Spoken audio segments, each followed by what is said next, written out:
আলহামদুলিল্লাহ 23টি রোজা আজ সম্পূর্ণ হলো। আল্লাহর রহমতে আমি 23টি রোজা রাখতে পেরেছি। তো যাই হোক, এখানে অল্প কিছু খাওয়া দাওয়া করে বলতে একটু মুড়ি টুড়ি খাচ্ছি। আজকে বেশি কিছু ছিল না ইফতারিতে, শুধু সামান্য একটু মুড়ি, শরবত, খেজুর এসবই খেয়ে নিলাম। তারপরে একটু ভাত টাত খেয়ে নিলাম। আমরা প্রতিদিন ভাত খাই ইফতারির শেষে। তোমরা কে কে ভাত খাও কমেন্টে জানাও। তারপরে চলে গেলাম আমাদের গ্রামের মসজিদে। আমাদের মসজিদটা প্রতিবার সাজায় খুব সুন্দর করে। এবার এখনও সাজায়নি, তবে সাজাবে। যাই হোক, আমার দাদির বাড়ি মসজিদের পাশে। দাদির কাছে একটু দেখা করতে উঠলাম।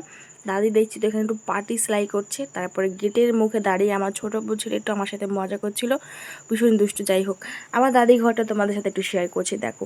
অনেক হয়তো বলবা ভিকিরি করে, তো যাই হোক, এরকম কথা এরকম কমেন্ট যেন কেউ করো না, কারণ এখানে অনেক শান্তি। আমার দাদি অনেক ভালো মানুষ। আমার দাদি একা থাকে। তো যাই হোক, দাদির সাথে দেখা টাকা করে এখানে কিছু কেনাকাটা বাকি ছিল, অল্প অল্প করে সব রকম কিছু কিনছি। যাই হোক, এখানে অনেক রকম চুড়ি কালেকশন ছিল, প্রচুর মাল নিয়েছিল। তারপরে সব কেনাকাটা করার পর আমরা এখন বাড়ি যাব। তো ভিডিওটি ভালো লাগলে অবশ্যই লাইক কমেন্ট শেয়ার করে আমার ভিডিও নতুন নতুন দেখার জন্য আমাকে অবশ্যই সাবস্ক্রাইব করে দিও।